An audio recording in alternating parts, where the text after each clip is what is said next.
اور انہوں نے کہا کہ تحریک عدم اعتماد بھی نہیں لانی، اس لیے ہم نہیں لے کے آئے، اور انہوں نے کہا کہ ہمیں الیکشن کی طرف جانا ہے تو وہ الیکشن کی طرف، اس لیے ہم کچھ نہیں کر سکے۔ لیکن رانا ثناء اللہ صاحب نے رابطہ کیا ہے نواز شریف صاحب سے، اور نواز شریف صاحب کو صحیح صورتحال سے آگاہ کرنا ہے۔ رانا ثناء اللہ صاحب کو بلا لیا گیا ہے لندن، رانا ثناء اللہ صاحب لندن پہنچیں گے اور ساری صورتحال سے آگاہ کریں گے، کیونکہ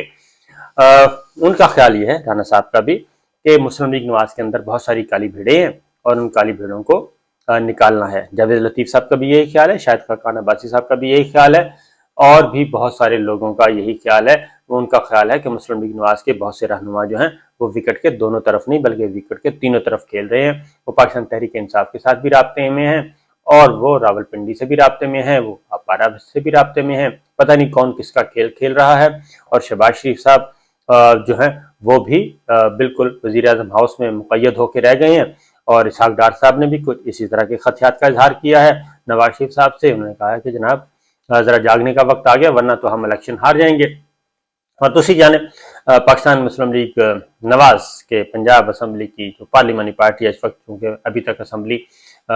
موجود تھی تو پارلیمان موجود رہے گی کچھ عرصے میں، تھوڑی یعنی کہ چند گھنٹے باقی ہیں، تو بہرحال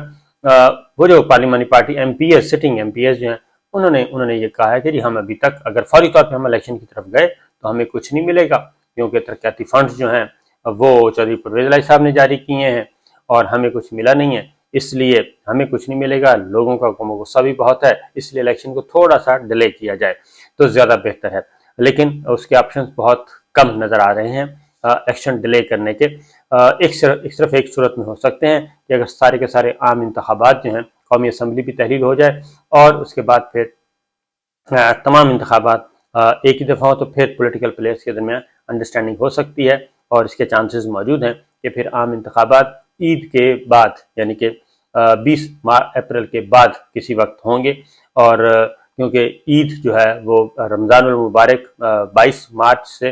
تقریباً 20-21 اپریل تک ہے، اور 21 اپریل کے بعد کوئی بھی تاریخ آ جائے گی تو اس پہ ہو سکتے ہیں اپریل کا آخری ہفتہ، آخری 3-4 دنوں میں تاریخ آ سکتی ہے۔ تو اس لیے اب جو ہے معاملہ، دوسری جانب متحدہ قومی موومنٹ کے وزیر مشیر سارے کے سارے اور ان کی پارٹی وہ ناخوش، کیونکہ بلدیاتی الیکشن رکوانے میں وہ ناکام رہے، اور سندھ گورنمنٹ کا بھی جو حکم تھا اور ان کی تجویز تھی وہ بھی الیکشن کمیشن نے مسترد کر دی۔ انہوں نے کہا جی بلدیاتی الیکشن تو کل ہر صورت میں ہوگا، ہاں کچھ بھی ہو جائے، لہذا پاکستان تحریک انصاف، مولانا فضل الرحمان صاحب کی جے you I, Jamaat Islami, Pakistan Peoples party, یہ سب کے سب راضی ہیں الیکشن کروانے میں، بلدیاتی الیکشن کروانے میں، اور متفق ہیں، متحد ہیں۔ صرف ایم کیو ایم جو ہے وہ ایک اعتراض کر رہی ہے، لہذا متحدہ قومی موومنٹ کو اس سلسلے میں مایوسی کا سامنا کرنا پڑ رہا ہے، اور آرڈیننس جاری نہیں ہو رہا ہے، اور سندھ حکومت کہہ رہی ہے کہ ہم آئینی حکومت ہیں اور الیکشن کمیشن آف پاکستان ایک آئینی ادارہ ہے، اس لیے ہم یہ الیکشن ملتوی نہیں کریں گے، اور اس لیے جی کل الیکشن ہوگا، بلدیاتی الیکشن، آخری اطلاع آنے تک۔ اور اب آگے بڑھتے ہیں، کیونکہ چیزیں پھر تیزی سے آگے بڑھ رہی ہیں، اور اس میں مسلم لیگ نواز کا تو آپ کو میں حال بتا چکا ہوں۔ مسلم لیگ نواز شریف صاحب نے کچھ اور رہنما، یاز صادق صاحب،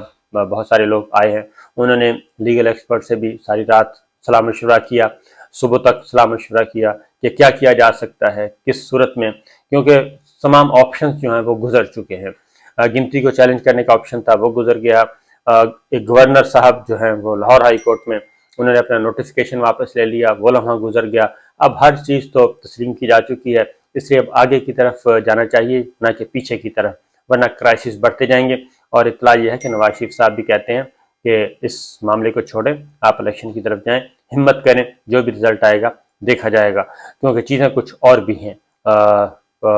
بند کمروں میں کچھ چیزیں اور بھی ہیں ڈسکس کرنے والی، وہ بھی میں آپ کو انشاءاللہ بتاؤں گا۔ اب اگلا مرحلہ کیا ہے جو میں کہہ رہا ہوں، صدر مملکت جو ہیں بہت اہم ہونے والے ہیں، وہ یہ ہے کہ مسلم لیگ نواز کے ایم این ایز جو ہیں، ایک طرف تو متحدہ قومی موومنٹ اپنے وزیر استعفیٰ دیں گے کابینہ سے، اور اس کے بعد ان کے ایم این ایز جو ہیں وہ بھی استعفیٰ دیں گے، اور دوسرا اگر وہ استعفیٰ نہ بھی دیں، ہولڈ میں بھی رکھتے ہیں، تو بھی کیا ہوگا کہ مسلم لیگ نواز کے کوئی 5-6 ایم این ایز ہیں جو کہ پاکستان تحریک انصاف کے ساتھ رابطے میں ہیں، اور ان کی تعداد زیادہ بھی ہو سکتی ہے، کیونکہ وہ چاہتے ہیں کہ ان کو ملے الیکشن میں ٹکٹ ملے آئندہ انتخابات میں۔ پاکستان تحریک انصاف کے پاس چونکہ گنجائش موجود ہے، پنجاب میں خاص طور پہ بہت زیادہ گنجائش موجود ہے، کیونکہ تقریباً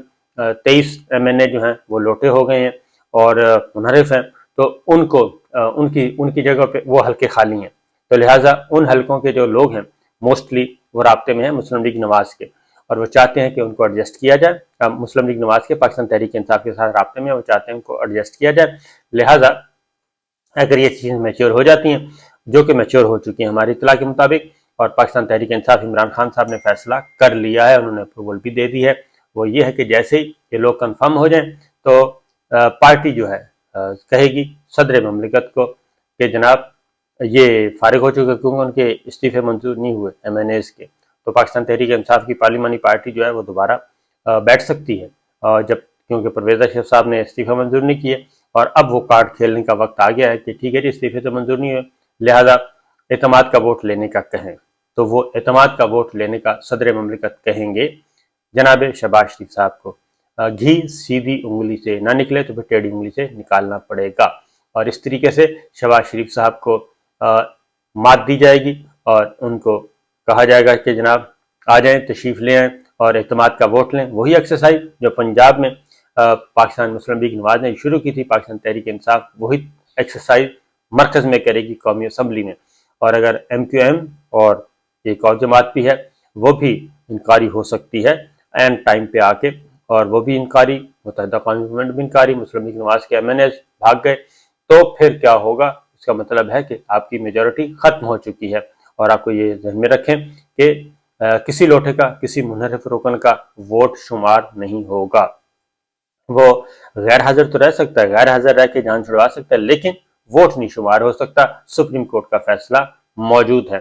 تو جتنی بھی ایکسرسائز کی گئی رات گئے تک، صبح تک، مولانا فضل الرحمان صاحب، شہباز شریف صاحب، زرداری صاحب، نواز شریف صاحب، وہ ایکسرسائز کام نہیں آ رہی، اور لگتا یہی ہے کہ اقتدار کے ایوانوں کے مکین تبدیل ہو رہے ہیں، اور اقتدار کے ایوانوں میں نئی مکین کون ہوں گے اس کا تو نہیں پتہ، لیکن موجودہ مکین جو ہیں وہ اقتدار کے ایوانوں سے ان کو فارغ کیا جا رہا ہے، اور وہ ایک آئینی جمہوری طریقے سے فارغ ہونے والے ہیں۔ اب کچھ چیزیں وقت گزرنے کے، ابھی کچھ دن انتظار کر لیں، بلکہ کچھ دن کیا، ہاں کچھ دن ہی کر لیں، 2-4 دن انتظار کر لیں، چیزیں کچھ اور سامنے آئیں گی، وہ بالکل ہی انہونی سی چیزیں ہوں گی، پھر آپ کو اندازہ ہوگا